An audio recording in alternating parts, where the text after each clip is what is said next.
अस्सलाम वालेकुम जी, असल बात में खुशामदीद। मैं हूं फ़हीम भट्टी। इलेक्शन की गहमा गहमी जारी है, तैयारियां ज़ोरों शोर से जारी हैं, जलसे भी हो रहे हैं, कैंपेन्स भी जारी हैं। 2024 में 12 करोड़ 85 लाख रजिस्टर्ड वोटर्स हैं जी, जिसमें 6 करोड़ 92 लाख मर्द हजरात हैं और 5 करोड़ 93 लाख जो हैं ये ख़वातीन हैं। और 2024 में 5 करोड़ 70 लाख वोटर्स की उम्र 18 से 35 बरस के दरमियान है। बहुत बड़ी तादाद जवान आबादी की है, जवान वोटर्स की है, और इसमें नौजवान भी हैं और जवान भी हैं। इस हवाले से पॉलिटिकल पार्टीज़ का क्या मंशूर है, और इन्होंने, हमारी पॉलिटिकल पार्टीज़ ने, मेन स्ट्रीम पार्टीज़ ने अपने मंशूर में नौजवानों को चैनलाइज करने के लिए क्या पॉलिसी दी है या क्या प्लानिंग दी हुई है। इसके अलावा सेकंड हाफ में हम बात करेंगे फ़लस्तीन में जो जुल्म और जबर जारी है इसराइल की जानिब से। और फर्स्ट हाफ में बात करने के लिए हमारे साथ मौजूद हैं प्रोफेसर उस्मान ज़फ़र साहब। प्रोफेसर साहब ने, इनके पास कुछ एप्लीकेशन है, सॉफ्टवेयर है जिस पे इन्होंने काम किया है, जिस पे जब हम रिगिंग का जिक्र करते हैं कि इलेक्शन के दिन भी रिगिंग होती है, जो अफराद फौत हो चुके हैं, वफात पा चुके हैं, उनके आई डी कार्ड्स भी यूज़ होते हैं वोट कास्ट करने के लिए, ख़ास तौर पर उन यूनियन काउंसिल्स के पोलिंग स्टेशन पे जहाँ के MNA या MPA टू बी इलेक्टेड खड़े हो रहे होते हैं। और उसको काउंटर करने के लिए इनके पास एक प्लान है, वो डिस्कस करेंगे। सिद्दीकुल फारूक साहब, जिनका ताल्लुक पाकिस्तान मुस्लिम लीग नून से है, और सहर कामरान साहिबा सेनेटर हैं पाकिस्तान पीपल्स पार्टी से। तमाम मेहमानों को खुशामदीद कहते हैं। प्रोफेसर साहब, सबसे पहले आपसे जानना चाहूँगा, इलेक्शन के दिन जो रिगिंग होती है, और हर दफ़ा इलेक्शंस के बाद जो पार्टी हारती है वो इल्ज़ाम लगाती है कि धांधली हुई है, रिगिंग हुई है, वोट्स, जाली वोट कास्ट किए गए हैं, इसको टैकल करने के लिए आपके पास क्या प्लान है? जी, thank you very much Faheem sahab. Actually एक पूरा हमने एक इलेक्शन मैनेजमेंट सिस्टम बनाया है। ये सिर्फ़ इलेक्शन डे वाले दिन के लिए नहीं है कि आप वहाँ पे उस वक़्त रिगिंग को कैसे रोकते हैं। ये पूरा का पूरा एक इलेक्शन मैनेजमेंट सिस्टम है जो कि एक उम्मीदवार के कंधों से वो बोझ हटा देता है जिस जो उसको पिछले एतवार में जितने भी इलेक्शन हुए, जो वो महसूस करता था, specially due to the dependency on the labour, dependency on the worker, dependency on the human. I mean होता क्या था कि आपका सारा का सारा सिस्टम आपके उन वर्कर्स के कंधों पे था। अब वो किस तरह का काम करते थे, डेफिनेटली वो मैनुअल सिस्टम था। आपने वोटर पर्ची बनानी है तो मैनुअल सिस्टम था, आपने डिलीवरी करनी है तो मैनुअल सिस्टम था। आई मीन टेक्नोलॉजी से इसका कोई दूर परे से पिछले इलेक्शन तक, एटलीस्ट 2013 तक इसका कोई ताल्लुक वास्ता नहीं था। लेकिन 18 के इलेक्शन में आपने देखा कि एक पार्टी ने एक एप्लीकेशन मुतारिफ कराई और उसका उसको फायदा भी हुआ। अब इस इलेक्शन में हम तमाम पॉलिटिकल पार्टीज को ये ऑफर कर रहे हैं कि आप इस सिस्टम को अडॉप्ट कीजिए। उसके अंदर आपको वो टेक्नोलॉजी मिलेगी, वो आपको सिस्टम मिलेगा, वो सर्विस मिलेगी जो आपके काम को बहुत आसान कर देगी। मान लीजिए कि हमारी एप्लीकेशन, हमारा जो सिस्टम है, वो एक पूरे हलके को, जो जिसकी वोटर लिस्ट चाहे वो 10 लाख अफराद पे मबनी क्यों ना हो, आप 24 से 36 घंटों में उसको डिजिटल करके आपको मोबाइल स्क्रीन पे दे सकते हैं, बोथ एंड्रॉइड एंड iOS। ये काम कैसे इसके करता है, अंदर थोड़ा आपको मिलेगा। समझाइएगा। जी जी। How does it work exactly, ये काम कैसे करता है आपका या सिस्टम? जी। बता रहा हूँ उसी में।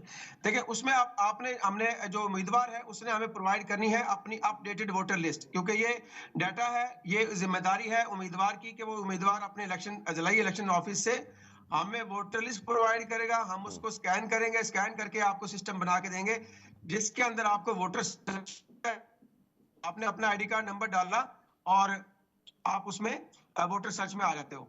आपकी फैमिली ट्री आएगी, आपका वोटर्स के साथ जो राब्ता है वो बहाल हो जाएगा, बोथ टेलीफोनिकली एंड डिजिटली। ठीक है जी। और इसके अंदर आपको मिल रहे हैं वो फीचर्स जिसकी अभी आप बात कर रहे थे। देखें, एक होता है बोगस वोट, सस्पिशियस वोट जिसको कहते हैं, मशकूक वोट। उसके 4-5 पैरामीटर्स हैं। अब मेरे उस्ताद भी हैं सिद्दीकुल फरूक साहब, मेरे बड़े, क्योंकि हमने इकट्ठे काम किया था 2008 के इलेक्शन में। तो अब ये जो बोगस वोट की जो टर्मिनोलॉजी हमने डिफाइन की है सिस्टम में, वो कुछ यूं है कि अगर मेरा और आपका कास्ट मैच ना करे, रिलीजन मैच ना करे, बल्दियत मैच ना करे, एड्रेस मैच ना करे, उसके बावजूद भी वोट अगर उस फैमिली में पाया जाता हो, ठीक है जी, तो उसको सिस्टम मशकूक वोट कंसिडर करता है। अब ये लोग वो होते हैं जो हल्के में रहते भी नहीं है लेकिन उनका वोट भी वहां पे पाया जाता है। और इसकी तादाद पंजाब और सिंध के अंदर एक इतनी अच्छी मैसिव तादाद है कि 10 से 12,000 वोट पीपी में और 15 से 30,000 वोट नेशनल असेंबली के हल्कों में ऐसा मौजूद है इस वक्त भी। अब आते हैं उन अफराद की तरफ जिसका आपने जिक्र किया कि जो अल्लाह ताला को प्यारे हो गए हैं बट उनके वोट डल जाते हैं। एक तो ये होता है कि हमारा जो नादरा का सिस्टम है और इलेक्शन कमीशन का सिस्टम ये आपस में इंटरलिंक नहीं है, ये कोरिलेट नहीं करते, ये मरे हुए लोगों का डाटा इकट्ठा नहीं करते और वही नाम रिपीट होते हुए चलते जाते हैं। और उस दौरान में इलेक्शन वाले दिन कोई भी ऐसा मशकूक शख्स जो उसकी फैमिली का हो या आउटसाइडर हो, उन्हीं के आईडी कार्ड पे कोई भी बेस बदल के वोट डाल के चला जाता है। तो उसको काउंटर करने के लिए हमारे पास जो स्ट्रेटजी वही है कि जब इस सिस्टम का पूरा इदराक आपके पास होगा, इस सिस्टम में आपके पास पूरा डाटा इनपुट आ जाएगा, ये लोग मेरे रिहायशी इलाके में हैं, ये लोग फौत हो चुके हैं, तो आप 8 फरवरी से पहले उस डाटे को चैनलाइज कर सकते हैं, उनको मार्क कर सकते हैं और जब मार्किंग वोट आपके पास मौजूद होगा, तो 8 फरवरी को आप लोगों को जान सकेंगे, यार ये बंदा तो दुनिया में है ही नहीं, इसका वोट डल किस तरह रहा है। ठीक है। अच्छा ये बताइएगा कि उस्मान साहब आपने आज तक रब्ता किया इलेक्शन कमीशन ऑफ पाकिस्तान से, प्रपोज़ल दिया कि मेरे पास ये सॉल्यूशन है और हम जो रिगिंग के इल्ज़ामात लगते हैं और जो धांधली होती है उससे आपका छुटकारा पा सकते हैं आप? फ़हीम साहब, टू बी वेरी ऑनेस्ट 2018 के इलेक्शन से पहले मैंने एक प्रपोजल मैं आज भी आपके सामने रखता हूं आपके चैनल के तवज्जुह से, ताकि आप तमाम सियासी जमातों को, स्पेशली दो बड़ी सियासी जमातों के अकाबरीन आपके पास बैठे हैं, उन तक ये हमारी बात पहुंचाइए कि हम आपको इलेक्शन वाले दिन के लिए एक ऐसा इलेक्ट्रॉनिक स्कोर बोर्ड दे सकते हैं जो हर पोलिंग स्टेशन के ऊपर एक छोटी सी स्क्रीन के ऊपर मार्क हो सकता है। जैसे आप बैंक के अंदर जाते हैं और टोकन लेते हैं, टोकन का नंबर जैसे चलता है ना इन्वेंट्री ऑर्डर में, जी। इसी तरह आपको इन्वेंट्री ऑर्डर में आपको वोटर लिस्ट की भी एक्सेस दी जा सकती है कि हर पोलिंग स्टेशन के बाहर ये लगेगा कि इतने वोट का अपना कास्ट हो चुके हैं और रिवर्स ऑर्डर में चलेगा वो। ठीक है, इससे क्या होगा कि आप दुनिया को दिखा सकेंगे भाईजान इस ग्राउंड में जो मैच हो रहा है वहां पे स्कोर ये है। अब जो स्कोर डला है उसका पता चल जाएगा कि जनाब 5 बजे तक आज इस पोलिंग स्टेशन पे इतने वोट कास्ट हुए हैं। वो ठीक आपको है। खुद ऑटोमेटिकली एक चीज का अंदाजा हो जाएगा। उसके बाद वाली चीज क्या होगी फिर वो। जी, ठीक है जी, पॉइंट टेकन। बहुत शुक्रिया प्रोफ़ेसर उस्मान ज़फ़र, आपने हमें वक़्त दिया।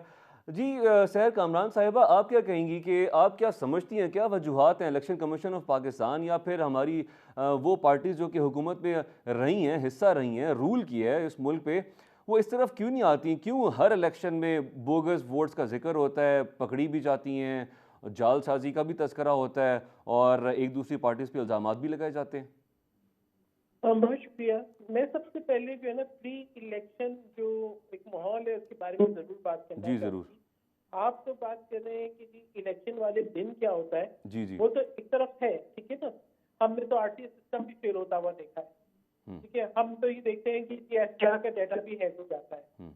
तो one has to be very, बिल्कुल पाकिस्तान पीपल्स पार्टी एक नौजवान क़यादत है और हम चाहते हैं कि जी डिजिटलाइजेशन की तरफ जाएं और कंप्यूटराइजेशन की तरफ जाएं, लेकिन exactly we have to ensure कि एक फूल प्रूफ सिस्टम हो जिसके ऊपर ट्रस्ट डेवलप हो, जिसको कोई जो है ना मैनोवर ना कर सके। लेकिन इसके साथ साथ मैं समझती हूँ कि अभी आप ये देखें कि 5 हल्कों से पीपल्स पार्टी के कैंडिडेट जो कि पार्टी के नॉमिनी हैं, जिनके पास पार्टी का टिकट है, जिन्होंने अपने फॉर्म में पार्टी का नाम मेंशन किया है, उनको पार्टी का सिंबल नहीं मिला। टीपी 20 से चकवाल से, एनए 59 तराकंद से, टीपी 21 शोभा टेक सिंह से, एनए 122 लाहौर से, टीपी 163 लाहौर से। तो ये तो देखिए पीपल्स पार्टी से प्रोसीजर अडॉप्ट कर रही है कि हम इलेक्शन कमीशन को भी लिख रहे हैं, मीडिया के जरिए भी इन्फॉर्म कर रहे हैं, मगर दीज आर अलार्मिंग सिचुएशन। ऐसा लगता है कि ऐसा माहौल क्रिएट किया जा रहा है जहाँ पे एक ऐसी सियासी जमात को जो कंपेन करना ही नहीं चाहती, जो बड़ी मुश्किल से बाहर निकली है, जिसकी आवाज आपको कम और मध्यम सुनाई दे रही है, जो कि समझ रही है कि उसको तश्तरी में रख के इक़्तिदार मिलेगा, उसको फेवर करने की कोशिश की जा रही है। तो जिस पर हमें बहुत तहफ़्फ़ुज़ात है। पीपल्स पार्टी बिलीव करती है फेयर एंड फ्री इलेक्शन को और हम राब्ता कर रहे हैं अवाम से। आप ये देखें कि पीपल्स पार्टी के चेयरमैन, पीपल्स पार्टी के लीडरशिप, पीपल्स पार्टी के वर्कर्स सब मुतहर्रिक हैं। हमारे मुसलसल हमने स्टार्ट किया कन्वेंशन से, वर्कर कन्वेंशन से। वाहिद पार्टी थी जो मुसलसल इलेक्शन का मुतालबा कर रही थी और अल्हम्दुलिल्लाह इलेक्शन की डेट बिलाखिर सुप्रीम कोर्ट की इंटरवेंशन से अनाउंस हो गई। So we are there to protect the democracy and we are there to protect the electoral procedure, a process. तो ये कि अब जो है हम देख रहे हैं कि जो है अभी भी इस तरह की चीजें हो रही हैं। हैरत होती है कि इलेक्शन के अंदर 22-23 दिन रह गए हैं और अभी भी जो है वो सियासी जमातें वो इस चक्कर में है कि कोई कंपेन ना करें। देखिए, पीपल्स पार्टी का वाहिद पार्टी है जिसका मैनिफेस्टो आ चुका है। हमारा 10 नुकाती मैनिफेस्टो, आपने शुरू में मैनिफेस्टो की बात की, जी एक मुकम्मल सैर सोशल साहिबा, और आपके इकोनॉमिक मैनिफेस्टो की तरफ हम आएंगे। जो आप बिलावल साहब ने मेंशन किया था, तनख्वाहें दुगनी करना और फिर उसके बाद 300 यूनिट्स तक, ये एक और मुकम्मल उस पे सोशल हम और आएंगे इकोनॉमिक जी, ट्रांसफॉर्मेशन उस का पे हम एजेंडा लेटर है। ऑन आएंगे जी। मैं हमारे साथ ही रहेगा सदीकुल फारूक साहब। जो सैर साहिबा ने जिस पॉइंट की निशानदेही की है कि इलेक्शन का माहौल, मुझे याद है कि इससे पहले जितने भी इलेक्शंस हुए हैं, मेरी यादाश्त के मुताबिक एक गहमा गहमी दिखाई देती थी, पैशन दिखाई देता था। एक छोटा बच्चा भी जो है वो बैज लगा के, बैनर उठा के, पार्टी का झंडा उठा के आपको गलियों में गुजरता दिखाई देता था। बाइक्स पे, गाड़ियों पे झंडे दिखाई देते थे। वो पार्टिसिपेशन, वो गहमा गहमी दिखाई नहीं दे रही। इसकी वजह क्या समझते हैं आप? वो अभी एंटीसिपेशन नहीं दिखाई दे रही। मैं ये अर्ज करूंगा कि पहली बात तो 2 दिन पहले तक गैर यकीनी आप ही लोग कोशिश कर रहे हैं कि जी इलेक्शन नहीं होंगे, होंगे नहीं होंगे। हम लोग, लेकिन अब ये बात वाज़ेह हो गई है कि इंशाअल्लाह अज़ीम इलेक्शन हों। सर आप मीडिया का जिक्र कर रहे हैं कि मीडिया चाह रहा है कि ना हो, गैर यकीनी की सूरत हाल। मीडिया में भी लोग डिस्कस करते हैं। तो सर वो जो आपकी एंकर वो जो सेनेट है, जो जिसको अपर हाउस कहते हैं, वहां से 2-3 करारदादें जो पेश हुई हैं, वो तो आला अवान है। मैं गुजारिश कर जी रहा हूँ ना, मैं उधर ही आ रहा हूँ। जी जी। सेनेट में भी कोई 2-4 लोग ऐसे हैं जिनकी पता नहीं क्या मफाद है। कहीं वो अगर कुछ 2-4 लोग 5-10 हल्कों की मौसम की शिद्दत की बात करते हैं, हम्म। कुछ दहशतगर्दी की बात करते हैं, अपनी जगह वो भी एक हकीकत है। लेकिन अब 320 या कितने हल्के हैं और पूरे मुल्क के इलेक्शन 4 सूबों के और फिर 24 करोड़ लोग, तो उनके मफाद को, पूरी कौम के मफाद को चंद हल्कों पर कुर्बान नहीं किया जा सकता। ये बात अब वाजे हो गई। जी तो अब वो गहमा गहमी अभी आपने खुद फरमाया इंट्रोडक्शन में कि वो शुरू हो गया, वो शुरू हो गई है। जब से शुरू हो गए, मंशूर हमारा भी है, बस शायद कल ही आ जाए और इंशाअल्लाह अज़ीज़ अच्छे इलेक्शन होंगे। अच्छा। ये जो प्रोफेसर साहब की बात आपने उस्मान जफर साहब को यहाँ मुतारिफ कराया जी और भी एक चीज़ तैयार की है, वो उन्हें तौर पर सर्विस प्रोवाइडर हैं, जी जी। उनसे सर्विस लेना चाहे सर वो तो मकसद कुछ ये उन्हें। था कि एक कॉन्सेप्ट शेयर किया जाए कि ये पॉसिबल है, तो हमारे इदारे, इलेक्शन कमीशन या फिर जो भी हुकूमत बनाती है पार्टी, कल को जब वो आए तो कुछ ऐसे सोल्यूशन की तरफ ऑफिशियली उनको स्टेप्स लेने चाहिए। ये कॉन्सेप्ट शेयर करने का मकसद था जी। ऑफिशियली तो मुझे सब तक कर सकते हैं, कर रहे हैं, सर लेकिन वो मेरा ख्याल सैर साहिबा की बात आपने सुनी है कि जो उनके 5 मेंबरान हैं, उनको तीर का निशान ही नहीं अलॉट हुआ और अभी इलेक्शन सर पे खड़े हुए हैं। तो इस तरह के मामला, तो ये बड़ी इमेच्योरिटी दिखाई देती है ऐसे स्टेप से। अच्छा सर, आ जाते हैं आपके कायदीन की तरफ। एक, मरियम जी जी एक, मैं इसका जवाब दे दूं ना, मैं जवाब देना चाहता था जी। कि बुनियादी तौर पर ऐसा हो नहीं सकता कि एक आदमी के पास पार्टी का टिकट हो, हम्म वो वहां जमा कराए हम्म। और फिर उसको पार्टी सिंबल ना मिले। अब उसमें कहाँ कमजोरी, क्या खराबी है, वो मुतल्लिका फोरम पर जाएगा तो उसको रिलीफ मिल जाएगा। ये मैं दावे से कहता हूँ। सैर साहिबा, जो आपके 5 मेंबरान हैं, कैंडिडेट्स हैं, क्या उनको टिकट्स नहीं मिले पीपल्स पार्टी की जानिब से? हैं, उन्होंने टिकट जमा कराए हैं, उन्होंने फॉर्म से पीपल्स पार्टी मेंशन किया है। हमने बाकायदा इलेक्शन कमीशन को लिखा है, 7 जनरल साहब ने लेटर भेजा है। हमारी पंजाब की क्या आदत थी, इसको फॉलो कर रही है। हमने हमारे जो कमीशन सेक्रेटरीज हैं, वो भी इसको मीडिया में भी उठा रहे हैं। जी ठीक एनटीआर है, के तहत हम एक प्रॉपर प्रोसीजर के तहत आगे जा रहे हैं और हमने इसकी निशानदेही की ठीक है, ये कि क्लियर हो गया जी, क्लियर हो गया। अच्छा अब ये बताइएगा, बिलावल भुट्टो साहब ने जो कि 10 नुकात दिए थे, उसमें एक ये भी था तनख्वाहें दुगनी हो जाएंगी, सोलर पैनल्स 300 यूनिट तक बिलो पॉवर्टी लाइन जो ख़ानदान है उनको देंगे, घर भी बनाएंगे, 30 लाख घर बनाएंगे गालिबन, correct me if I am wrong. जी बिल्कुल 30 लाख, बिल्कुल। अच्छा। अब ये बताइए कि जो अभी वोटर्स होने हैं 2024 में, जिन्होंने जो रजिस्टर्ड वोटर्स हैं, उसमें 5 करोड़ 70 लाख वोटर्स की उम्र 18 से 35 साल है। ये नौजवान तबका है, इसके लिए आपके उस 10 नुकाती एजेंडे में जो कि दिया था बिलावल भुट्टो साहब ने, उसमें इनके लिए क्या आपने रखा है? देखिए, एक तो पहले आप इस बात को रियलाइज करें कि इस वक्त अगर नौजवान क़यादत है और उस एज में ब्रैकेट में आती है तो वो बिलावल भुट्टो सरदार की है। ये एक हमारी पार्टी की चेयर है। दूसरी बात ये कि यूथ के ऊपर एक स्पेशल फोकस है कि हम जो है यूथ को एम्पावर करें। उसके लिए यूथ सेंटर्स होंगे जो ना सिर्फ ये कि जो हमारे एक तो जो तालीमी इदारे हैं उनको इंडस्ट्री से जो है लिंक करना है, उनको जो है गाइडेंस और रहनुमाई देना है कैरियर काउंसलिंग में।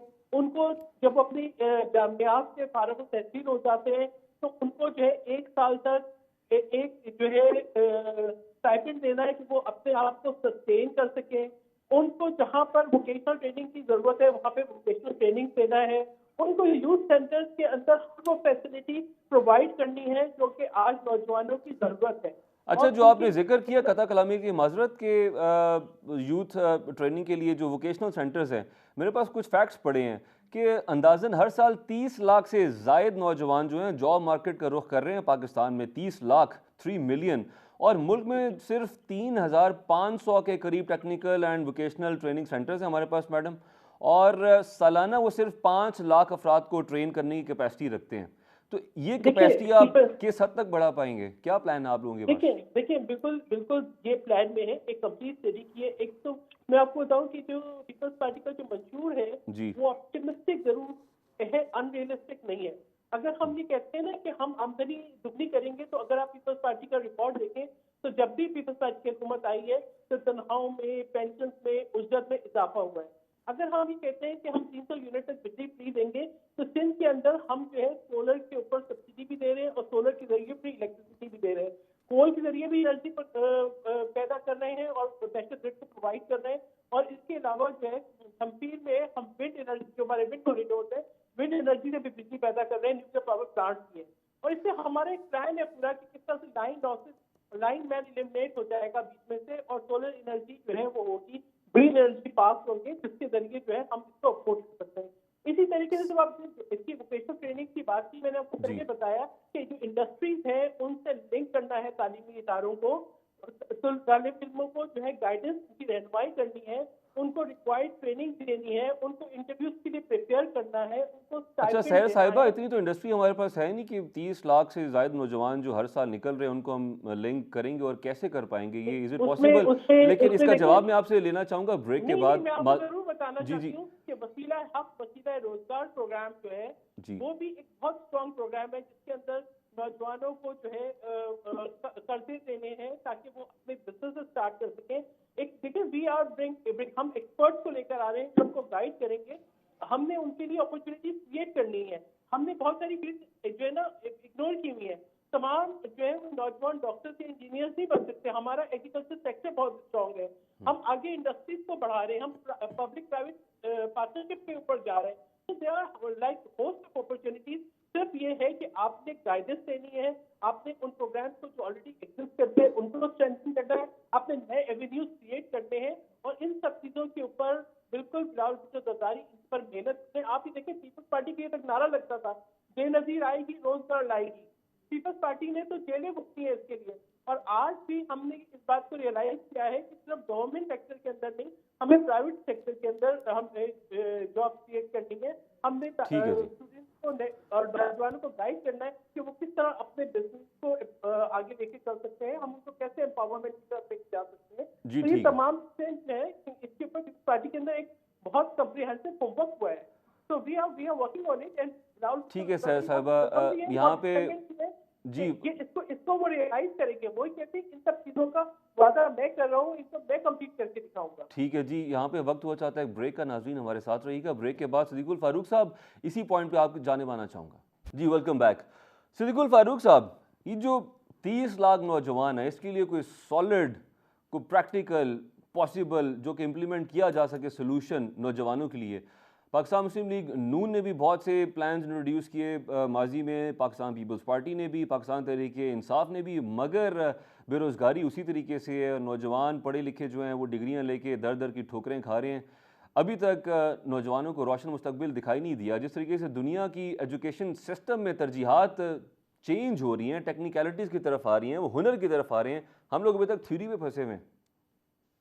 हमने तो यानी मुस्लिम लीग नून हमेशा मईशत को तरक्की दी, इंफ्रास्ट्रक्चर जो है उसके लिए काम किया, सरमायाकारी को उसकी हौसला अफजाई की, ज़राअत को तरक्की दी, ये तिजारत को तरक्की दी। ये वो काम हैं जो मईशत को जो है वो तरक्की देते हैं और इसके ज़रिए रोज़गार के मौके पैदा होते हैं और बेरोज़गारों को रोज़गार मिलता है। 18 साल के ऊपर आ गए, उनसे लेके 25 साल बहुत से स्कूलों, चाहे अपना कॉलेजों, यूनिवर्सिटियों, प्रोफेशनल इदारों में तालीम हासिल करने वालों की बड़ी तादाद। उसके लिए मुस्लिम लीग नून ने यूनिवर्सिटियाँ बनाई, मेडिकल कॉलेजेस बनाए, आम कॉलेजेस बनाए। ये जो ट्रेनिंग सेंटर हैं, ज़ाहिर है इसमें मज़ीद इजाफे की ज़रूरत है। हम जहाँ तक मुल्क में मईशत को तरक्की देते हैं तो फिर एक मिसाइल मारा जाता है और उस मिसाइल से वो तरक्की करते हुए बुलंद परवाज की तरफ जाते हुए जहाज को गिरा दिया जाता है। यही बात 93 में हुई, यही बात 99 में हुई, यही बात 2017 में।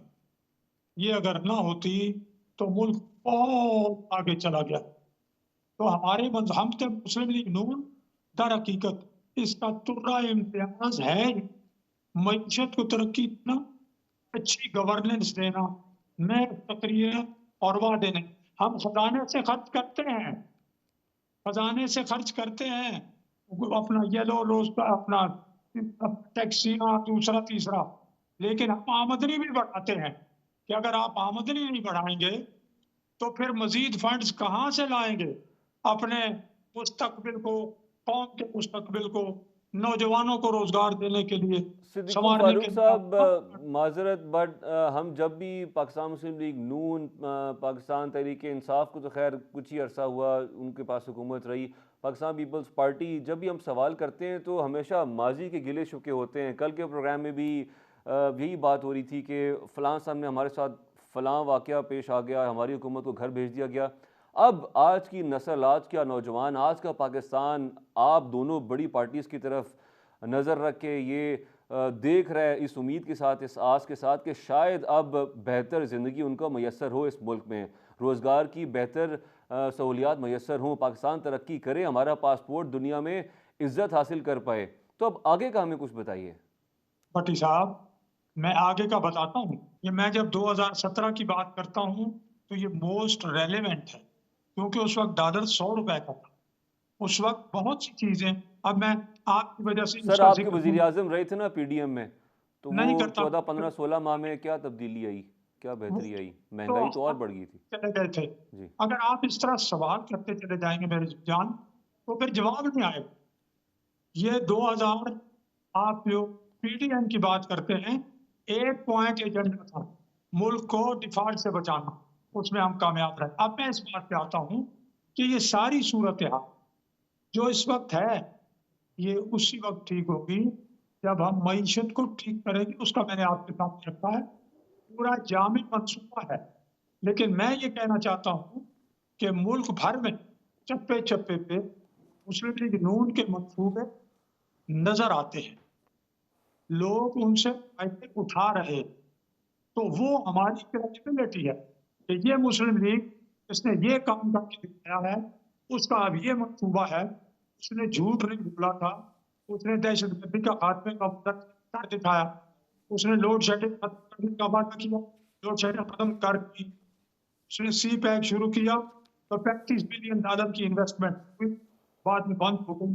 तो ये है हमारी क्रेडिबिलिटी, ये सबूत है कि जिस पार्टी ने इतना काम किया, ये प्रोग्राम अकेले नहीं है, वो इस पर अमल दरामद भी करेगी इंशाल्लाह। जी ठीक है, पॉइंट टेकन। अच्छा सैयद साहिबा बताइएगा, कल हमारे प्रोग्राम में अख़ुंज़ादा चटान साहब मौजूद थे और वो सीसी के मेंबर हैं। जब उनसे सवाल किया गया कि अगर बज़ाहिर मेरी अंडरस्टैंडिंग के मुताबिक मैंने उनसे कहा कि बज़ाहिर दिखाई ऐसे देता है मखलूत हुकूमत बनने जा रही है, तो क्या आप साथ मिल बैठ के पाकिस्तानी अवाम को डिलीवर कर पाएंगे? तो उनका कहना था कि हम किसी भी सूरत इनके साथ नहीं बैठ रहे, हम इसको प्रेफरेंस देंगे कि हम अपोजिशन बेंचेस पे बैठ जाएं। तो मेरा सवाल ये था कि ये पार्टी पॉलिसी है या आपकी ज़ाती राय है? उनका कहना था पार्टी पॉलिसी है। तो क्या पाकिस्तान पीपल्स पार्टी पाकिस्तान मुस्लिम लीग नून के साथ मिल के हुकूमत का हिस्सा नहीं बनेगी इन इलेक्शंस में? देखिए, मैं तो इसके बारे में अभी कुछ नहीं कह सकती, क्योंकि पॉलिटिक्स में आप ये नहीं कह सकते कि डोर्स आर ऑल क्लोज। हाँ, अगर पीपल्स पार्टी ये समझती है कि पीपल्स पार्टी अक्सरियती जमात बन के उभरेगी, और पीपल्स पार्टी उस वक्त ये देखेगी कि पीपल्स पार्टी एक जो है एक कहते हैं ना, एक बहुत मौसर किरदार होगा पीपल्स पार्टी का हुकूमत की फॉर्मेशन के अंदर। अब पीपल्स पार्टी ये देखेगी कि किन जमातों के साथ हम आगे लेके चल सकते हैं, ठीक है, ये देखना होगा और ये उस वक्त फैसला होगा। और आपको पता है, पीपल्स पार्टी के अंदर मेरी या किसी एक शख्स की राय कोई मायने नहीं रखती।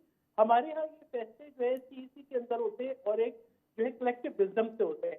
तो मैं ये कहूँगी जी, आज कोई जवाब मेरे पास इस तरह का नहीं है, ना मैं इतनी वेल इन्फॉर्म्ड हूँ कि मैं आपको ये बोलूँ कि इस तरह की कोई चीज़। मैंने ये सुना है प्रेसिडेंट आसिफ अली जरदारी से कि वो ये कहते हैं कि किसी एक पार्टी के पास जो है मुकम्मल जो है वो नहीं देख रहे, वो कोलिजन हुकूमत देख रहे हैं। अब वो कोलिजन कौन होगा, छोटी पार्टियों के साथ मिलकर हम हुकूमत बनाएंगे या कोई और पार्टी होगी, ये तो उस वक्त डिसाइड होगा। ये हम तो ये देखेंगे अभी अवाम किसको मुंतखब करते हैं, अवाम किसको मैंडेट देते हैं, ठीक है ना। तो ये चीज जो है ना, इसके अंदर हाँ, हम उन लोगों के साथ बैठने की शायद तैयार बिल्कुल नहीं है जो कि 9 मई जैसे वाकयात के अंदर मुलव्वस हैं, जिन्होंने मुल्क की सालमियत पे हमला किया। बिल्कुल वहां पर वो जो इन्वॉल्वमेंट है जिन फिगर्स की, उनके साथ जो है पीपल्स पार्टी जो है वो ऐसे किसी चीज इंतजार बाजी का शिकार नहीं होगी। लेकिन दूसरी बात में एक बहुत अहम बात आपकी कह रही थी कि बातें करते मैं नहीं कह रही, Peoples Party is coming with complete homework कि 17 मिनिस्ट्रीज जो डिवॉल्व हो गई और फेडरल में भी एग्जिस्ट करती हैं। हम भी चाहते हैं कि जो डिवॉल्व हो गई मुकम्मल डिवॉल्व हो जाए, उनके ऊपर डबल अखराजात के बजाय वही अखराजात आवाम की फलाह के लिए हो, ताकि we can provide them their basic necessities और उनके वो राइट कॉन्स्टिट्यूशन ने गारंटी किए हैं। इसी तरीके से वो जो अशराफिया को जो सब्सिडीज मिलती हैं, उसके बजाय जो है हम ये चाहते हैं कि वो सब्सिडीज जो है उनको मिले उस तबके को जो कि उसका मुस्तहक है। तो ठीक है जी, पॉइंट टेकन। सैयद साहिबा हमारे पास सिर्फ 3 मिनट रह गए हैं। आपसे आखिरी सवाल जानना चाहूँगा सिद्दीकुल फारूक साहब से भी, आपसे भी। ये बताइए कि 2013 के जब हम फिगर्स देखते हैं तो उसमें वोटर टर्न आउट था 53.62 63.62%, और 2018 में जबकि वक्त बदल गया, लिटरेसी रेट भी हमारा बढ़ा, मगर 51.99 51.99% रह गया था, यानी कि हमारा टर्न आउट कम हुआ। तो अभी आप क्या एक्सपेक्ट कर रही हैं? पहले मैं आपसे जानना चाहूंगा सिद्दीकुल फारूक साहब, उसके बाद आपके पास आऊंगा। आप क्या समझती हैं कि टर्नओवर इस दफा एक्सपेक्ट कर रही हैं कम होगा, पहले से ज्यादा होगा, और कम होने की वजह क्या समझती हैं आप, और ये कितना इंपॉर्टेंट है नहीं, टर्नओवर ज्यादा होना? मैं ये समझती हूँ कि पीपल्स पार्टी की तो एक मुकम्मल कोशिश है और हम आवाम को कह रहे हैं कि आप अपने वोट का हक इस्तेमाल करें, क्योंकि ये आपके ऊपर आईनी जिम्मेदारी है कि आप जो है अपने वोट के जरिए सही जो है वो मुल्क के लिए लीडरशिप और मुंतखब करें, ताकि जो है मुल्क आगे की तरफ बढ़ सके। और ये आपके चैनल के तवज्जो से मैं कहूँगी तमाम वोटर्स को कि आप घर से बाहर निकलें, आप वोट डालें। आपका वोट जो है बहुत अहम है, और आपके वोट जो है आप अगर आप सही तरीके से डालते हैं, आप सही फैसला करते हैं, तो फिर यकीनन आप हकदार हैं उस आइन जो आपको तमाम हकूक देता है, क्योंकि फिर आप सवाल कर सकते हैं। आप जब क़यादत मुंतखब करते हैं तो आप सवाल कर तो सकते ये हैं। मसला ये है तो कि आप सैयद ये साहिबा जब एमएनए और एमपीएस इलेक्ट हो जाते हैं वो अपने हल्का ही छोड़ देते हैं, वो बड़े शहरों में मूव हो जाते हैं, वो तो फिर सवाल नहीं कैसे करे, अवाम तो उनसे मैं मिल नहीं मैं पाती। मैं मैं मैं इसे इख्तलाफ इस लिहाज से करूंगी कि देखिए, बात ये है कि हमने पॉलिटिक्स को इररेलेवेंट करवाने के लिए और जो है पॉलिटिशियंस को डिस्क्रेडिट करने के लिए एक बड़ी कम्प्रिहेंसिव कैंपेन चली है। जितना जो है डेमोक्रेटिक प्रोसेस कंटिन्यू रहेगा, उतना ही ज्यादा लोगों का एतमाद बढ़ेगा, जी ठीक है। उतना ही पॉलिटिशियंस और इलेक्टेड मेंबर्स को अपने हल्कों में जाना होगा, क्योंकि उन्हें पता होगा कि उन्हें वोट जो है कोई ठीक तस्करी है, में रख के नहीं दे ठीक रहा, है सैयद उनको साहिबा, वोट पॉइंट अवाम टेकन से जी, मांगना बहुत है। शुक्रिया। सिद्दीक साहब जी। जी सर। हम जितना ज्यादा वोटर्स को इन्वॉल्व करेंगे, जी जितने अच्छा प्रोग्राम अमली तौर पर देंगे, सच बोलेंगे, वोटर को कन्विंस करेंगे, उतना ही वोट यानी राय शुमारी का जो शरह है वो बढ़ेगी। लेकिन पिछले इलेक्शन से कुछ कम होगी या ज्यादा, मेरा ख्याल है हमें इस पे राय जनी नहीं करनी चाहिए। ये जो आजाद इंडिपेंडेंट अपना तबसरा निगार है उन पर छोड़ देते हैं। जी ठीक है, बहुत शुक्रिया सिद्दीकुल फारूक साहब, सहर कामरान साहिबा, प्रोफेसर उस्मान ज़फ़र हमारे साथ मौजूद थे। हम उम्मीद करते हैं कि इस दफ़ा जब इलेक्शन कैंपेन्स में हमारे पॉलिटिकल पार्टीज़ के लीडर्स जो वादे दावे करेंगे, वो जब हुकूमत का हिस्सा बनेंगे तो फिर उनके नुमाइंदगान ये बात नहीं करेंगे प्रेस टॉक में कि वो तो इलेक्शन कैंपेन का हिस्सा थी और इलेक्शन कैंपेन में तो कुछ वादे एग्जैजरेट हो जाते हैं। हम उम्मीद ये करते हैं कि जो वादे किए जा रहे हैं वो डिलीवर किए जाएंगे, पूरे किए जाएंगे। यहाँ पे वक्त हुआ चाहता है एक ब्रेक का। ब्रेक से वापस आएंगे तो हम जिक्र करेंगे फ़लस्तीन का। फ़लस्तीन में अब तक 24,000 से ज़ायद अफराद जो हैं वो शहीद हो चुके हैं और इसमें बड़ी तादाद 30,000 से ज़ायद अफराद जो हैं वो सिर्फ बच्चे और ख़वातीन भी इसमें शामिल हैं। इस पे बात करेंगे कि फ़लस्तीन को निजात कैसे दिलाई जा सकती है, इसराइल किसकी बात मानेगा, वो तो किसी को सुनने को तैयार है ही नहीं। इस पर एनालिसिस लेंगे। हमारे साथ मौजूद होंगे ब्रेक के बाद सैयद मोहम्मद अली साहब और शाजिया अनवर चीमा साहिबा हमारे साथ रहिए। जी प्रोग्राम में खुश आमदीद। शाजिया अनवर साहिबा हमारे साथ मौजूद हैं और सैयद मोहम्मद अली साहब भी मौजूद हैं। खुश आमदीद कहते हैं अपने मेहमानों को। और अब बात करेंगे उस जुल्म और उस जबर की दास्तान की जो जारी है फ़लस्तीन में इसराइल की जानिब से। कुल तादाद 24,000 से ज़ायद तजावुज़ कर चुकी है और अमरीका तो सपोर्ट कर ही रहा है इसराइल को हर तरीके से।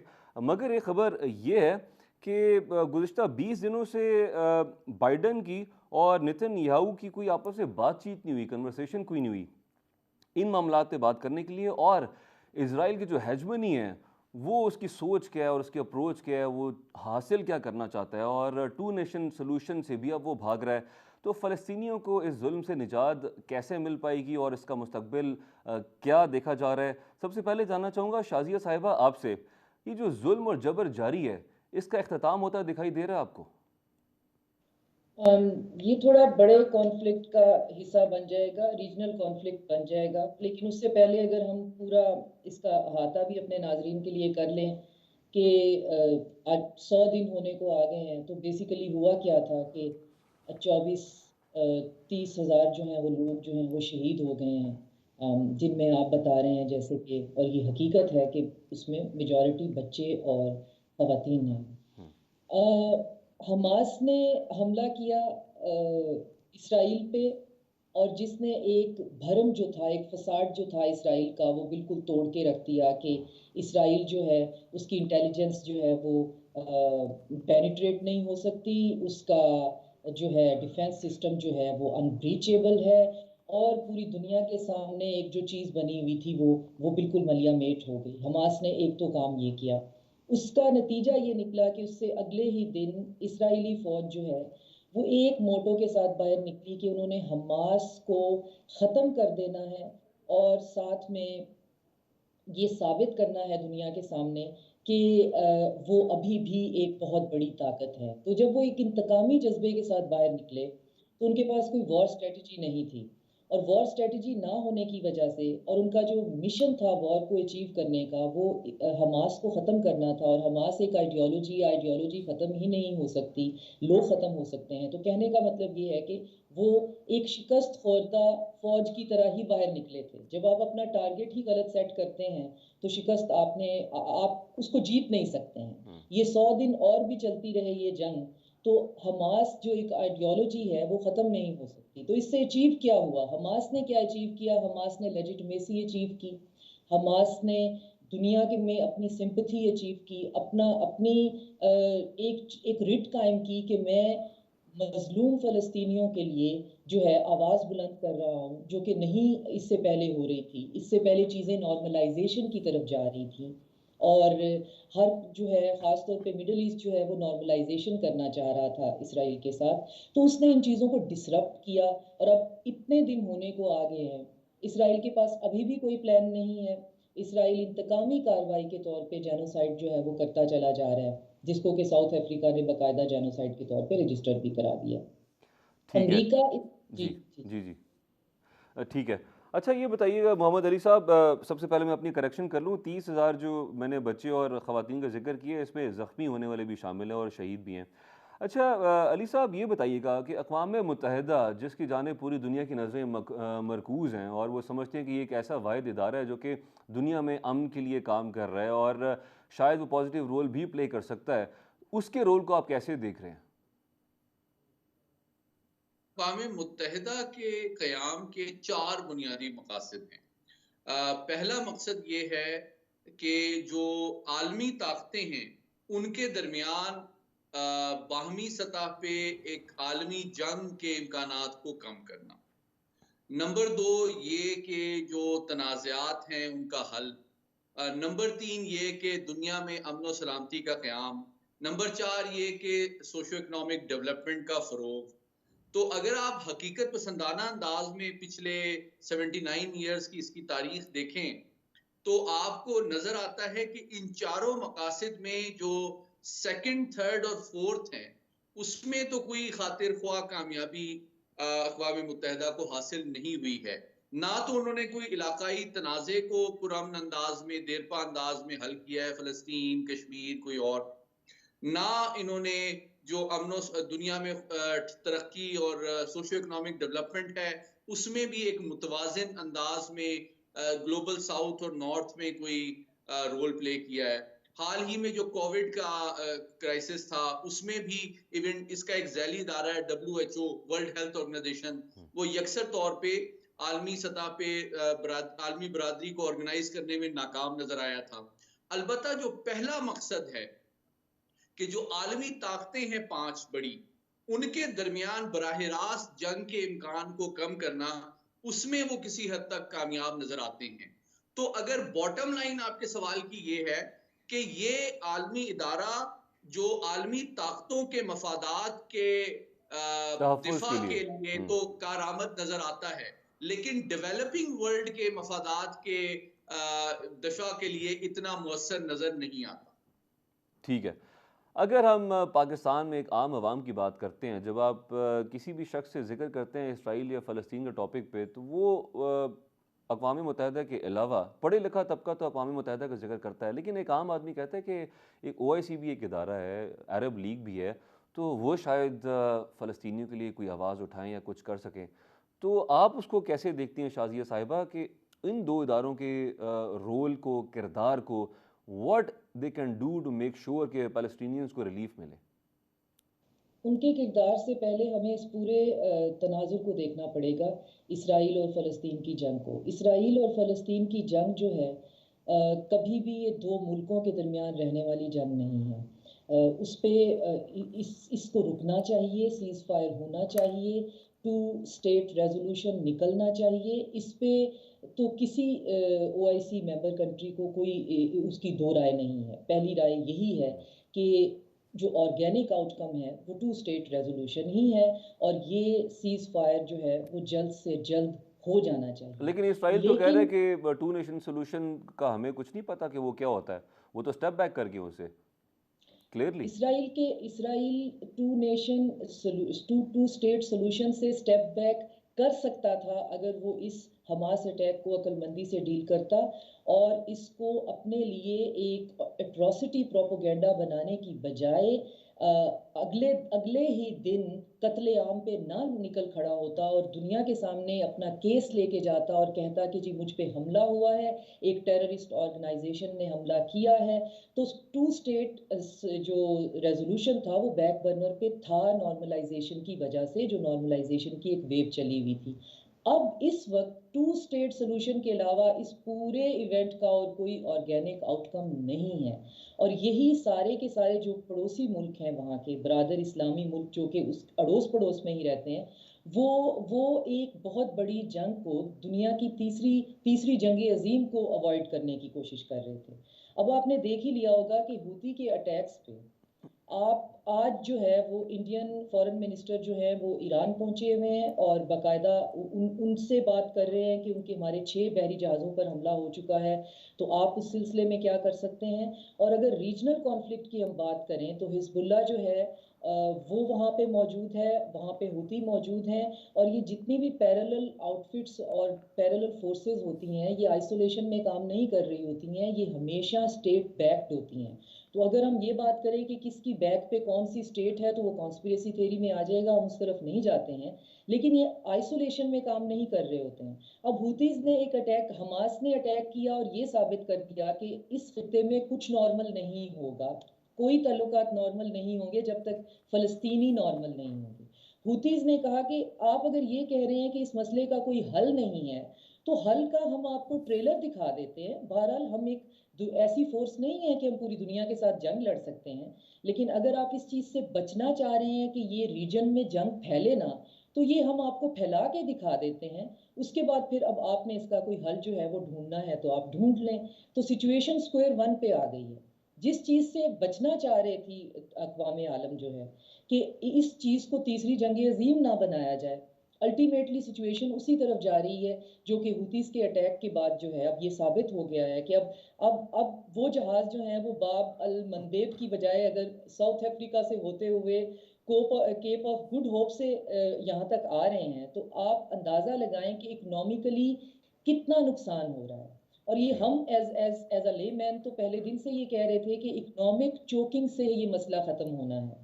ठीक है। लेकिन इकोनॉमिक चोकिंग में आपने किसको चोक करना है? इकोनॉमी जो है वो बहुत इंटरट्वाइंड होती है। आप सिर्फ एक पार्टी के को इकोनॉमिक लॉस नहीं दे सकते, वो उसका लॉस आपका लॉस भी होता है। तो जो इंटरनेशनल पॉलिटिक्स है वो इतनी सरफेस लेवल पे ऐसे नहीं समझी जा सकती है। अब आपने अपने इंट्रो में कहा कि जो बाइडेन जो है वो सुनने में आया है कि राब्ते में नहीं है। जो बाइडेन को एक इतना खबर आई है कि प्रेशर है 20 दिन से उनका इनसाइड राब्ता जो नहीं है, है बिल्कुल नेतन्याहू से। जी डोमेस्टिकली उन पे इतना प्रेशर है कि आखिर इस जंग में अब अगर कल जो एक हमला हुआ हुतियों का आपकी डायरेक्ट वॉरशिप के ऊपर हुआ, अगर वो अटैक कामयाब हो जाता और एक भी अमेरिकी फौजी मर जाता, तो क्या जो बाइडेन अगला इलेक्शन जीतने का तस्वर भी कर सकता था? वो ऐसा लीडर जो अपना फौजी जो है वो नहीं बचा सकता, तो डेफिनेटली उसको रिटेलिएट करना पड़ता। अब अमेरिका अगर रिटेलिएट करता है तो फिर आगे से सिर्फ हुती या हिजबुल्ला नहीं होंगे, रीजन पूरा उसके उसके अंदर आ जाएगा। तो ठीक अब है। सोचने की बात सिर्फ ये है कि हम इसको एक रीजनल वॉर बनने से, जो कि वहां से फैलती हुई कहाँ ईरान तक आ जाएगी, इसको कैसे रोका जा सकता है? और इसको रोकने का सिर्फ एक ही तरीका है कि अमेरिका के अंदर जो इसराइली लॉबी है, उनके कांग्रेस से लेकर प्रेसिडेंशियल इलेक्शन तक हर चीज़ जो है वो उसकी मोनोपोली है, और वो खुद एनालिस्ट मान रहे हैं कि हमारे पास उनकी बहुत ज़्यादा हेजमनी है यहाँ पे। उनको ये सोचना पड़ेगा कि क्या हमने इसराइल अपना फेवरेट बच्चा बना के रखना है, या अपना अमेरिकन्स का पर्सनल जो है वो फ़ायदा देखना है, क्योंकि अमेरिकन्स को डिप्लोमेटिकली जितनी आइसोलेशन का सामना है, हिस्ट्री में उनको इतना सामना नहीं है। ठीक है। तो ये कॉन्फ्लिक्ट जो है ये चुमुखी लड़ने वाली बात है, ये किसी एक एंगल से समझने की चीज़ ही नहीं है ये कि इसको कैसे, और इसका ऑर्गेनिक आउटकम जो है वो टू स्टेट सोल्यूशन है, चाहे आप वेस्ट में देख लें या चाहे आप ईस्ट में देख लें, कि जब तक ये दो मुल्क जो है वो नहीं बनेंगे कभी भी इस मसले का कोई हल हल नहीं नहीं है। निकलेगा। मोहम्मद अली साहब, इन्होंने शाजिया साहिबा ने जिक्र किया अमेरिका का, उसकी जो सपोर्ट में खड़ा हुआ है इसराइल की, अगर अमेरिका की सपोर्ट ख़त्म हो जाती है, अमेरिका स्टेप बैक कर जाता है, तो फिर आपको दिखाई देता है कि सोल्यूशन की जानिब जाएगा इसराइल, और उसको पता है कि मेरी सपोर्ट के लिए सुपर पावर खड़ी है। और दूसरा ये बताइएगा कि सवाल का दूसरा हिस्सा, कि डोनाल्ड ट्रंप का बयान आया, वो कहते हैं कि अगर मैं सदर बनता हूँ तो इसराइल की जो सूरत हाल है उसको तेज़ी से बेहतरी की जानिब लेके आऊँगा। तो अगर उनका ट्रैक रिकॉर्ड देखा जाए तो समझ इसलिए बात आती है कि नेटो के हवाले से बात हो, अफगान वॉर के हवाले से बात हो, उन्होंने हमेशा ये मौक़िफ़ इख्तियार किया कि अमेरिका में बेरोज़गारी अच्छी भली है, यहाँ पे हमें फाइनेंसिस की अशद ज़रूरत है, तो हम दुनिया भर में जंग का हिस्सा बनने के बजाय अमेरिका में अमेरिकी अवाम को डिलीवर करें। उस पहलू को आप कैसे देखते हैं उनके इस बयान को? पहले आपके दूसरे सवाल का पहले जवाब दे देता हूँ मुख्तसरन। देखिए, जहाँ तक आपने डोनाल्ड ट्रंप की बात की और सदर बाइडेन का अगर आप कंपेयर करते हैं रिपब्लिकन और डेमोक्रेट्स में, तो एक तकलीफदेह हकीकत ये है कि इन बयानात से कता नज़र एक हकीकत ये है कि जो जूइश लॉबी का असर व रसूख American politics, American power corridor, American wealth और अमेरिकन फॉरेन पॉलिसी पे है, वो एक बाईपार्टिजन हकीकत है। वो किसी एक पार्टी की पॉलिटिक्स नहीं है। जब आप साबिक सदर ट्रंप की बात करते हैं तो हमें ये नहीं भूलना चाहिए कि उन्हीं की प्रेसिडेंसी के दौरान जो सबसे बड़ी वायलेशन हुई थी फ़लस्तीनियन इशू की, वो ये हुई थी कि अमेरिका ने उनकी सदारत के दौरान अपना सिफारत खाना जो है तल अवीव से बैतुल मुक़द्दस में मुंतकिल किया था। इसका मतलब ये है कि जो टू स्टेट सॉल्यूशन की आप बात कर रहे हैं, या अमेरिका या आलमी बरादरी का जो मौक़िफ़ है, उसकी ये सबसे बड़ी सिफारती खिलाफ वर्जी थी।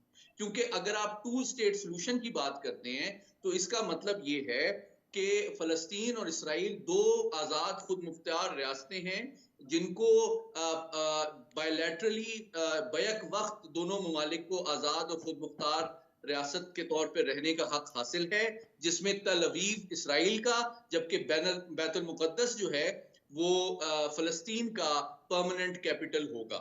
लेकिन जब सदर ट्रंप की सदारत के दौरान इस अमरीकी सफारत खाना बैतुल मुक़द्दस में मुंतकिल हुआ, तो ये इस बात का सबूत है कि अब अमेरिका ने भी ये फैसला कर लिया है हक़ाइक़ की पेश नज़र बयानात से कता नज़र कि वो अब टू स्टेट सॉल्यूशन भी अब बहुत ही माजी का एक किस्सा बन के रह गया है। ये पहला बात है। दूसरी बात जो आपने की कि अमेरिकी जो सपोर्ट है, देखिए हकीकत ये है कि अमेरिका जो है इसराइल का एक बहुत क्लोज स्ट्रेटेजिक एलाई है। इस वक्त जंग जो है वो मैं मुख्तसरन 2 मिनट में आपको बताऊं कि जंग 5 महाजों पे बैक वक्त जारी है। एक सियासी महाज है, एक सफारती महाज है, एक नफ्सियाती महाज है, एक माशी महाज है और एक दिफाई महाज है। तो जिस तरह मैडम ने अभी मुझसे पहले कहा, ये हकीकत है कि नफ्सियाती महाज पे, कानूनी महाज पे, इंटरनेशनल कोर्ट ऑफ जस्टिस में और आलमी राय के सामने, आलमी मीडिया के सामने यकीनन इसराइल और उसके जो हलीफ ममालिक हैं वो एम्बैरस हो रहे हैं और पसपाई पर मजबूर हैं। लेकिन दूसरी जानिब ये हकीकत है कि तमाम तर माशी और दिफाई जो मदद है इसराइल को मगरबी ताकतों की जानिब से बिलउमूम और अमेरिका की जानिब से बिलखुसूस हासिल है और उसमें कोई कमी आपको नजर नहीं आ रही। इस जंग के शुरू होने के चंद दिन के बाद सदर बाइडेन ने जो इसराइल का दौरा किया, उसके बाद उन्होंने 14 अरब डॉलर की दिफाई इमदाद का ऐलान किया। अब आप अंदाजा करें कि वॉर ऑन टेरर में पाकिस्तान को शायद 20 अरब डॉलर 20 साल में मिले होंगे। आपने 2 हफ्ते के अंदर 14 अरब डॉलर ऑफर कर दिए। तो आप उस नेचर ऑफ स्पेशल रिलेशनशिप को समझे कि सदर बाइडेन भी ये समझते हैं कि आने वाले इलेक्शंस में अगर ज्यूइश लॉबी की गुडविल हासिल ना की जाए तो उनके दोबारा री इलेक्ट होने के चांसेस कम हैं। तो ये वो हकायक हैं जो कि पॉपुलर सेंटिमेंट के बावजूद जो वहां की पॉलिटिकल अमेरिका की एलीट है वो ये समझती है कि ज्यूइश लॉबी को नाराज करके हम अपनी कैंपेन फंडिंग और असर रसूख को कुर्बान शायद नहीं करना चाहेंगे। ठीक है। शाज़िया साहिबा, आपने कहा था कि ये कॉन्फ्लिक्ट बढ़ेगा, ये कम नहीं होगा, और अगर ये कॉन्फ्लिक्ट बढ़ता है तो फिर बढ़ने का मतलब ये है कि सुपर पावर्स की इन्वॉल्वमेंट, फिर रशिया भी है, फिर चीन भी है, भारत भी है, अमेरिका तो है ही, यूरोपीय यूनियन भी। तो ये तो वर्ल्ड वॉर 3 के आने फिर बात बढ़ती दिखाई दे रही है। फिलहाल तो ये बढ़ेगा तो नॉन स्टेट एक्टर्स के जो है वो ही इसमें इन्वॉल्व होंगे। जब स्टेट एक्टर्स के इन्वॉल्व होने की बात आएगी तो मेरा ख्याल है कि शायद सैनिटी प्रिवेल कर जाए और कोई भी जंग नहीं करना चाहता, रशिया जंग नहीं करना चाहता, चाइना जंग का हिस्सा नहीं बनना चाहता। वो तो मुसलसल ये उसका तो एक फंडामेंटल नैरेटिव ये है कि मैं किसी भी जंग का हिस्सा नहीं बनना चाहता, हम जंग नहीं करना चाहते, हम सिर्फ अपने बॉर्डर सिक्योर करना चाहते हैं। जहाँ तक अमेरिका का सवाल है तो अमेरिका के अंदर अगला इलेक्शन जीतने के लिए डोमेस्टिक माइलेज और पॉलिटिक्स के लिए डोनाल्ड ट्रंप जो हैं वो अपने सेंटिमेंट चेंज करते हुए नज़र आ रहे हैं, जैसे कि मुसलमानों के हक में भी वो बयान एक तो दे चुके हैं। लेकिन बात फिर वहीं घूम फिर के आती है, और अगर आप एक्सटेंसिवली फॉलो करें वेस्टर्न डिफेंस एनालिस्ट को, ख़ास तौर पे अमेरिकन को, तो वो एक ही बात करते हुए नज़र आते हैं कि हम इस जूइश जो हमारे यहाँ इन्फ्लुएंस है इकोनॉमी का, उसको कैसे हम रोक सकते हैं। पिछले दिनों में सुन रही थी कि एक एनालिस्ट कह रहे थे कि जो बात वो आपके साथ कहीं पे कर सकते हैं पॉलिटिशियन, वो किसी जगह पे उसका बयान देने से भी डरते हैं कि हमारी नौकरी, हमारा करियर जो है वो ख़त्म हो जाएगा। इस हद तक उसका इन्फ्लुएंस है, और उस इन्फ्लुएंस की वजह से अमेरिका जो है वो बहुत ज़्यादा सफ़र कर रहा है, और ये अमेरिकियों को इस बात का एहसास भी है कि हम हिस्ट्री के एक जेनोसाइड का हिस्सा बन रहे हैं। हम ये सिर्फ एक जंग नहीं है, हम वहाँ पे निहत्थे लोगों को मार रहे हैं, और हम टेलीविज़न खोलें तो वहाँ पे मरे हुए बच्चों की तस्वीरें नज़र आती हैं। तो आखिर हम इस चीज़ में पार्टी क्यों बन रहे हैं? अब उसमें अमेरिका जो है वो एक चीज़ पे भरोसा करके बैठा हुआ है, वो ये है कि नेतन्याहू जो है वो डोमेस्टिकली बहुत ज़्यादा अनपॉपुलर है, और एक हंग पार्लियामेंट लेके बैठा हुआ है जिसको नीड बेस्ड पार्लियामेंट कहते हैं। और वो ये सोच रहे हैं कि जैसे ही नेतन्याहू किसी भी तरीके से रिप्लेस होता है और थोड़ी सी मिडल वे की एक गवर्नमेंट वहाँ पे आती है, फार राइट की नहीं गवर्नमेंट यहाँ से चली जाती है, तो शायद चीज़ें हमारे लिए बेहतर हो जाए, क्योंकि ठीक है। इस वक्त अमेरिका सिर्फ इसराइल की डिक्टेशन पे उसको हर तरह की मदद जो है वो फराहम करने पे मजबूर है, ठीक है। और पता नहीं उसकी इस मजबूरी का फ़ायदा जो है वो इसराइल कितना उठाएगा। लेकिन इस वक्त इस अमेरिकन थिंक टैंक्स जो हैं वो सारा फोकस इस बात पे करके बैठे हुए हैं कि अगर नेतन्याहू ही उस कुर्सी पे नहीं होगा तो हमारे लिए फेस कीपिंग भी आसान हो जाएगी, दुनिया के सामने मुंह रखना भी आसान हो जाएगा, इसराइल के साथ हमारी जो एक पार्टनरशिप है जो कि अनक्वेश्चनेबल है वो भी हम बनाए रखेंगे, प्लस गवर्नमेंट एक ऐसी आ जाएगी जो अकल से फैसले लेगी, क्योंकि ये हुकूमत जो है वो इतने अहमकाना तरीके से इतनी बुरी वॉर स्ट्रेटजी के साथ जंग लड़ रही है, जिसमें मीडिया पे आपको वो लोग नहीं दिखाए जा रहे हैं कि कितने इसराइली फौजी अच्छा, जो मैं है वो मर मीडिया रहे के हैं। हवाले से ही सवाल करना चाह रहा था, पॉइंट टेकन। जानना चाहूँगा सैयद मोहम्मद अली साहब से कि international media, main stream media पे कवरेज भी शायद हमें इसीलिए दिखाई नहीं देती, वो प्रो इजरायली और सिंपथीज लेने के लिए वो रिपोर्टिंग की जाती है कि दिखाया जाए कि इजराइलियों के साथ जुल्म और जबर किया जा रहा है और वो बड़े मजलूम हैं, जिसका जिक्र हमारे एक्स फॉरेन मिनिस्टर साहब ने भी किया था। उन्होंने अपने इंटरव्यू में डीप पॉकेट्स का जिक्र किया था। तो do they have deep pockets in international media as well? मिशन डोमेन इस वक्त मॉडर्न मतलब इंटरनेशनल पॉलिटिक्स में बहुत ज्यादा अहमियत इख्तियार कर गई है। और देखिए, इस वक्त जो हम इस प्रोग्राम में ये बात डिस्कस कर रहे हैं उसकी बुनियादी वजह यही है कि अब दुनिया की जो करंट कॉन्फ्लिक्ट्स हैं वो ऑलमोस्ट लाइव नशर हो रहे होते हैं और पूरी दुनिया को उसका एहसास होता है, जिसके नतीजे में दुनिया में अवेयरनेस भी पैदा होती है और उसके कॉन्सिक्वेंस के तौर पे आपको प्रोटेस्ट और रिएक्शंस भी नजर आते हैं। पहली बात। दूसरी बात जो खुशाइन बात है वो ये है कि देखिए, हमास एक नॉन स्टेट एक्टर है, एक तंजीम है, और उसने किस तरह अब मशरिक वुस्ता की एक बहुत बड़ी एटमी ताकत जो है इसराइल, उसके खिलाफ नफ्सियाती और नजरियाती और जो बयानिए की जंग है उसको काफी हद तक दुनिया के कंसर्न सिंपथी में कन्वर्ट किया है सक्सेसफुली। जबकि इस यूज ऑफ फोर्स को इसराइल और उसकी जो पुष्ट पनाही करने वाली मगरबी ताकतें हैं वो आलमी राय आमा को अपनी फेवर में कन्वर्ट करने में, ट्रांसफॉर्म करने में नाकाम नजर आती हैं। जबकि आप कंपेयर करें यूक्रेन वॉर से तो आप देखें, एक तरफ दो बड़ी आलमी ताकतें हैं, एक तरफ नेटो है और दूसरी तरफ रूस है। रूस अभी भी दुनिया की एक बड़ी ताकत है, लेकिन रूस का बयानिया आपको आलमी मीडिया में बहुत कम सुनने में मिलता है, थिंक टैंक्स में, एकेडमिया में, सोशल मीडिया पे, इलेक्ट्रॉनिक मीडिया पे। जबकि हमास का पर्सपेक्टिव आपको पूरी दुनिया में दिखाई सुनाई दे रहा है। तो ये मैं समझता हूँ पाकिस्तान के लिए भी एक मैं समझता हूँ इसमें लेसन है कि मसले कश्मीर के हवाले से अगर आप ज्यादा प्रोएक्टिव और सोफिस्टिकेटेड अंदाज में अपना बयानिया और अपना पर्सपेक्टिव आलमी सतह पे मुरतब करें तो आप ज्यादा सुनवाई भी होगी, ज्यादा वो मुअस्सर भी होगा और आलमी राय आमा पे असरअंदाज भी होगा। तो मैं समझता हूँ कि आज जो पूरी दुनिया तशवीश का इजहार कर रही है और फ़लस्तीनियों के साथ हमदर्दी का इजहार कर रही है, वो नफ्सियाती और बयानिए की डोमेन में फ़लस्तीनियों की एक बहुत बड़ी कामयाबी है। बहुत शुक्रिया शाजिया अनवर साहिब, आपने हमें वक्त दिया। वक्त की कमी के बायस हम मज़ीद कंटिन्यू नहीं कर सके डिस्कशन। सैयद मोहम्मद अली साहब, आपकी बहुत शुक्रिया। नाज़रीन, ये था हमारा आज का प्रोग्राम। अपना ख्याल रखिएगा, कल मुलाकात होगी।